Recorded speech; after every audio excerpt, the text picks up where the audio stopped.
Why hasn't Titans second-round pick Femi Oladejo signed his rookie contract yet? This topic has not gotten the attention it deserves, but I think the reason behind it is fascinating, especially if you're an NFL superfan or a contract geek like me. What's up, everyone? Justin Graver here, alongside Justin Melo for the Music City Audible channel. Today, we are covering a very under-the-radar issue. Femi Oladejo, the Titans' second-round pick, is still unsigned, and the reason is unlike anything we've seen before. If you're new here, hit that like button, subscribe to the channel, and before I forget, a big shout out to our sponsor, Sinkers Beverages, the premier wine, spirits, and beer store in East Nashville, also available on Uber Eats. Check out their website in the description for exclusive perks. All right, let's get into this fascinating story. Yeah, Graver, before you get into it, I've always been known to interrupt. I want to provide some context here to our listeners and our viewers. As of this recording, and I don't think it'll change by the time this drops, Femi Oladejo, the Titans' second-round pick, who they chose at number 52 overall in the 2025 NFL Draft, he's one of 30 second-round picks who have not signed their rookie contracts yet. That's right. Out of 32 second-round picks in the most recent draft, only 2 of them have actually signed their contract. And of course, Titans second-rounder Femi Oladejo is not part of that group. He is still unsigned as of this recording. Yeah, and for some reason, this isn't a super hot topic in the NFL media sphere, but I feel like it should be because, I mean, you know, Melo, historically, second-round picks sign fairly quickly because the terms are already set by the NFL's collective bargaining agreement. The 2011 CBA established a rookie wage scale which limits how much players can earn on their first NFL contract. It leaves very little room for negotiation outside of totally minor issues like offset language. Fully guaranteed contracts, where every single dollar is guaranteed regardless of performance or injury, are extremely rare for second-round picks. In fact, until this year, no second-round pick had ever signed a fully guaranteed deal. These kinds of contracts had always been reserved just for first-round picks. Then came Jaden Higgins, who was picked 34th overall by the Houston Texans. Back on May 8th, the Texans gave Higgins the first fully guaranteed contract ever for a second-round pick. One day later, the Cleveland Browns signed Carson Swessinger, the 33rd overall pick, to a fully guaranteed contract also. They were in a bind. Picks 32 and 34 both had signed fully guaranteed contracts, which took away a lot of negotiating power and leverage from the Browns. So, the Browns followed the Texans' league and gave Swessinger a fully guaranteed deal. Suddenly, agents for other second-round picks, including Femi Oladejo, have seen an opportunity. If Higgins and Swessinger could get fully guaranteed money, why not their clients? And this has led to a standoff, with Oladejo's agent likely pushing for similar terms. The Titans, just like every other team, are resisting these new terms because they want to stick to the CBA framework. But the pressure is on, even if this story, for some reason, is flying under the radar. And the biggest issue is, there's a ticking clock to resolve this ASAP. Unsigned rookies cannot participate in training camp. This isn't just a matter of no guarantees or protection against injury. It's a rule. According to the NFL CBA, a player must have a signed contract with an NFL team to be eligible to participate in training camp. Now, unsigned rookies can attend rookie mini camps and organize team activities. We just saw Femi Oladejo out on the practice field with the Titans all throughout the spring stuff, but they are not permitted to participate in training camp without a contract. NFL fans know this is crucial because if you miss training camp time, that can impact your preparation, and it can impact team chemistry, and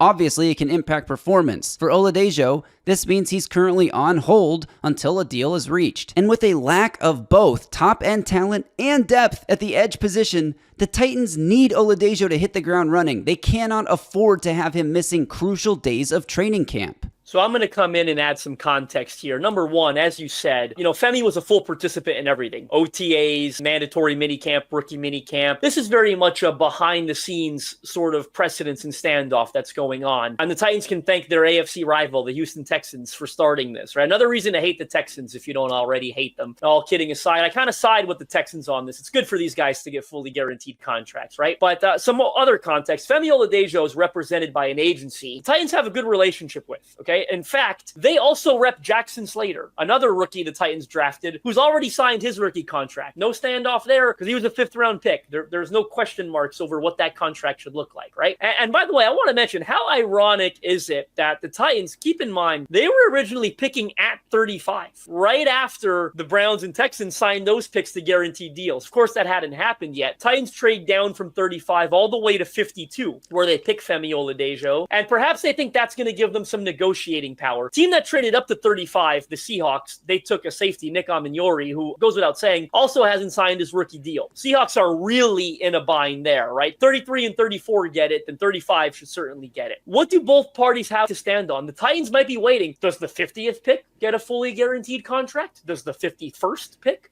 The 53rd pick get a fully guaranteed? Maybe they're hoping that this is going to be reserved for those first couple picks in the 30s. Whereas Femi Oladejo's camp will be hoping, no, this is for all second-round picks. This is the new precedent. So certainly his agency probably testing the waters a little bit here. Will the Titans budge on the guarantees in terms of what used to be standard for second-round terms, or are they going to have to break it because of what the Texans and Browns did? Again, under Mike Borgonzi, Titans are probably a little reluctant to set a new set. Look at what's happening in Cincinnati right now with their first-round pick, Shamar Stewart. It's a way bigger deal what's happening out there, where they're trying to change some of the language of his deal. If I got the situation correct, apparently it's similar to what other teams have done with first round picks, but the Bengals have never done it before. So the agency is kind of pushing back, saying we're not signing that deal. He left minicamp and stopped participating. The Titans situation with Femi Oladejo is nowhere near that level, nor is it going to get there. So we think, right? But this is what happens when new precedence is set, right? It tends to lead to standoffs, at least for a couple weeks or maybe even a couple months. So we'll see what happens here. But that new precedent set by the Texans and the Browns, it is sort of affecting all of the team's second round picks potentially moving forward. And the longer this drags on, the bigger of a story it will become. The Titans are going to want to get this resolved, and so will Femi. So again, to sort of summarize here, why hasn't Oladejo signed yet? It's a combination of precedence and leverage. The Higgins and Schlesinger deals, it gave all NFL agents leverage, and teams are certainly worried about future negotiations. So for Femi, it's going to be about pushing for a fully guaranteed contract, his representation, pushing for a fully guaranteed deal for a second rounder, whereas the Titans will try to hold firm and say, hey, that's 33rd and 34th overall.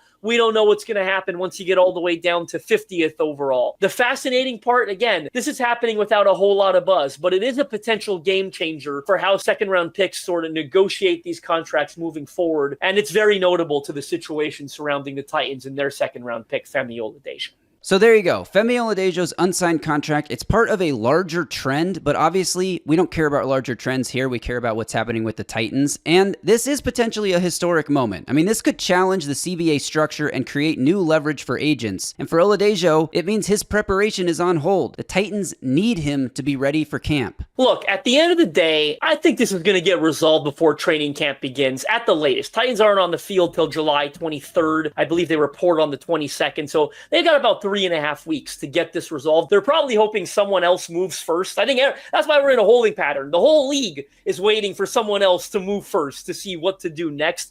I do think the Titans and Femi will get this resolved. They need him on the field. He wants to be on the field. You've seen his energy at minicamp, OTAs. This is a team first guy. All parties involved want to get this resolved. You wonder if there's middle ground. And there's actually an interesting example to follow. So last year, the 33rd overall pick, Keon Coleman, the first pick of the second round by the Buffalo Bills, he had nearly 96% of his rookie deal fully guaranteed. This might have started then, to be honest with you. Like, that might have kind of kickstarted this campaign. 96% guaranteed is pretty darn close to 100. I'm not a mathematician, but that's pretty close. Whereas by comparison, the last pick of the second round, the San Francisco 49ers took a corner, Reynaldo Green. He only had just a little over 50% of his contract fully guaranteed. So that proves there's some negotiating power here. Where do the Titans land? Does he get 60% fully, 75% fully guaranteed? Does the trend follow all the way through the second round? Is that new precedence and he gets closer to 100? These are the really important fine details both sides are working through right now. But ultimately, I do think this will get resolved before training camp. Really no reason to worry, in my opinion, if you're a Titans fan. But because this is going so underreported and undercovered, I thought it was worth sort of educating Titans fans. Because look, Titans made 9 picks in the 2025 NFL draft. 8 of them have signed their contract, including the number 1 overall pick, Cam Ward. In the past, it was hardest to get your first round pick signed. Titans had the number 1 pick and they've already got him signed. That's why this is so fascinating to me. It's their second rounder, Femi Oladejo, who's got a bit of a more confusing situation surrounding his rookie deal. Yep, there you have it. Let us know in the comments what you think. Is this just sort of a quiet standoff? It doesn't really matter. It's going to be resolved before training camp. Or is this the start of a new era for second round contracts? It could be both. Drop your thoughts in the comments below. Let us know if you think Femi Oladejo will sign before training camp and what this could mean for the Titans defense. Thanks for watching, everyone. If you enjoyed this video, make sure to hit that like button, subscribe to the channel, and check out the Music City Audible podcast for more Titans coverage. A big thanks to Sinkers Beverages for their support. Until next time, y'all stay safe out there and tighten up.